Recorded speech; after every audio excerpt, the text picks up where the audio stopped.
আমরা যারা হিন্দু ধর্ম তথা সনাতন ধর্মের মানুষ রয়েছি, তাদের নিজস্ব ধর্ম সম্পর্কে প্রাথমিক জ্ঞানটুকু থাকা উচিত বলেই আমি মনে করি।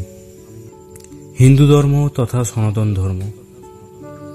হিন্দু ধর্ম বিশ্বের প্রাচীনতম ধর্মগুলির মধ্যে একটি, যা 4000 বছরেরও বেশি পুরনো। এটি শুধু ধর্ম নয়, একটি জীবন দর্শন, যেখানে ধর্ম, কর্ম ও মুখ্য প্রধান বিষয়, অর্থাৎ নৈতিকতা, কর্ম, ফল ও মুক্তি এগুলি প্রধান বিষয়। হিন্দু ধর্মের কোনো একক প্রবর্তক নেই। এটি ঋষি মুনিদের মাধ্যমেই বিকশিত হয়েছে, যারা বেদ রচনা করেছেন। পরবর্তীতে বিভিন্ন মহাপুরুষ যেমন রাম, কৃষ্ণ, বুদ্ধ, শ্রী চৈতন্য মহাপ্রভু, রামকৃষ্ণ পরমহংসদেব, স্বামী বিবেকানন্দ এদের শিক্ষাকে প্রসারিত করেছেন। হিন্দু ধর্ম বিশ্বের প্রাচীনতম জীবন্ত ধর্ম, যার উৎস ভারতীয় উপমহাদেশ। এটি ধর্ম, দর্শন ও জীবন পদ্ধতির সমন্বয়। এখানে কিসের ওপর গুরুত্ব দেওয়া হয়েছে? ধর্ম অর্থাৎ নৈতিকতা, অহিংসা, সমস্ত জীবের প্রতি শ্রদ্ধা। বিশেষ বিশেষ উৎসব কি রয়েছে? দীপাবলি রয়েছে, হোলি রয়েছে, দুর্গাপূজা রয়েছে, ইত্যাদি আরো অনেক কিছু রয়েছে। মূল নীতিবাক্য কি রয়েছে? বাসুদেব কুটুম্বকম, অর্থাৎ সমস্ত বিশ্বই এক পরিবার। আর হিন্দু ধর্মের সারমর্ম রয়েছে আত্মনাং বিদ্ধি, অর্থাৎ নিজেকে জানো। এটি ব্যক্তিগত আধ্যাত্মিকতা ও সামাজিক সম্প্রীতির ধর্ম। নমস্কার, রাধে রাধে। ভক্তের আনন্দ ইউটিউব চ্যানেলে আপনাদের সকলকে স্বাগত। আজকে আমরা আলোচনা করব হিন্দু ধর্ম কি, কে এই ধর্মের প্রবর্তন করেন এবং কবে, হিন্দু ধর্মের মূল শাস্ত্রগ্রন্থ কি রয়েছে, তার বিষয়বস্তুর সারাংশ কি দেওয়া সম্ভব। আজকে আমরা এই সমস্ত বিষয় আজকের এই নতুন পর্বে আলোচনা করব। তো চলুন বেশি দেরি না করে ভিডিওটি শুরু করা যাক। আজকের আলোচনার প্রথম বিষয় হিন্দু ধর্ম কি। প্রাচীন পারসিকদের ভাষায় স অক্ষর বিকৃত হয়ে হ রূপে উচ্চারিত হতো, তাই তারা সিন্ধু নদের এই দেশকে বলতো হিন্দুস্থান বা হিন্দু দেশ। এখানকার লোকেদের বলতো হিন্দু, আর তাদের ধর্মকে বলতো হিন্দু ধর্ম। সেদিক থেকে দেখলে ভারতে উদ্ভূত সমস্ত ধর্মই, তা সে জৈন ধর্ম, বৌদ্ধ ধর্ম বা শিখ ধর্মই যাই হোক না কেন, এক হিন্দু ধর্মেরই বিভিন্ন রূপ হয়ে দাঁড়ায়। তবে সাধারণত বেদের উপর প্রতিষ্ঠিত এবং আর্য জাতির দ্বারা আচরিত ধর্মকেই হিন্দু ধর্মের সংজ্ঞা হিসাবে ধরা হয়। হিন্দু ঐতিহ্যে অবশ্য এই ধর্মকে আরও যথাযথভাবে বলা হয় সনাতন ধর্ম, অর্থাৎ যে ধর্ম সুপ্রাচীন ও শাশ্বত মূল্যবোধের ধারক। সনাতন অর্থাৎ প্রাচীন ও শাশ্বত। ধর্ম শব্দের অর্থ হল যা বিশ্বকে ধারণ করে। চূড়ান্ত বিচারে ধর্ম বলতে স্বয়ং ঈশ্বরকেই বোঝায়।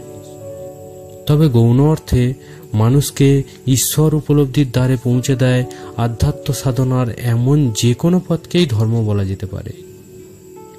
অতি প্রাচীন কাল থেকে আরম্ভ করে আধুনিক কাল পর্যন্ত হিন্দু ধর্মে নির্দেশিত আধ্যাত্ম সাধনার বিভিন্ন পথ আন্তরিক নিষ্ঠাবান সাধককে ঈশ্বর উপলব্ধিতে উপনীত করে আসছে।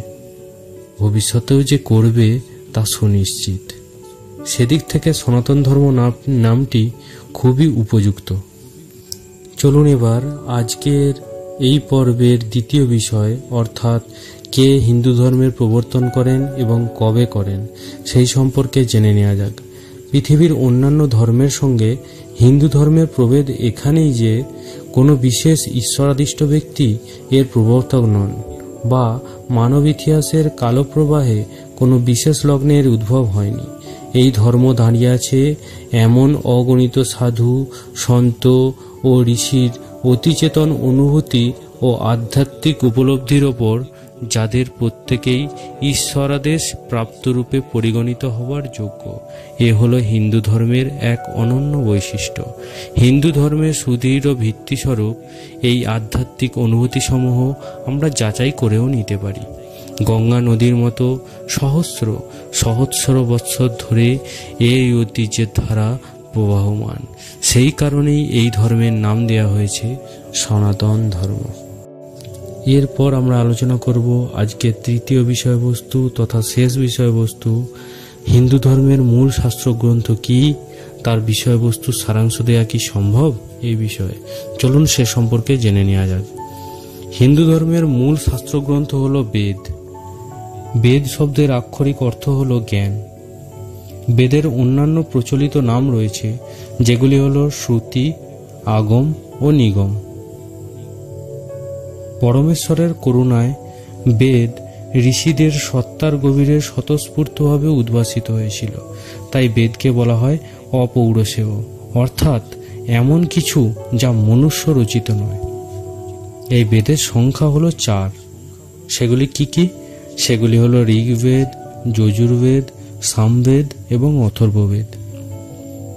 এদের মধ্যে ঋগ্বেদ প্রাচীনতম রূপে স্বীকৃত। বালগঙ্গাধর তিলক ও আরও কয়েকজন মনীষী ঋগ্বেদের মধ্যেই প্রাপ্ত জ্যোতির্বৈজ্ঞানিক তথ্যের ভিত্তিতে নির্ণয় করেছেন যে এটি কমপক্ষে 8000 বছর আগে সংকলিত। ঋগ্বেদ প্রধানত ঋক বা প্রার্থনা মন্ত্রের সংগ্রহ।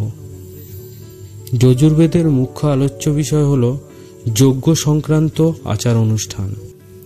আর সামবেদে ঋগ্বেদের কিছু বাছাই করা সূত্রে সুর আরোপ করে কয়েকটি যজ্ঞের বিশেষ বিশেষ পর্যায়ে সেগুলি উদ্গীত করতে নির্দেশ দেওয়া হয়েছে।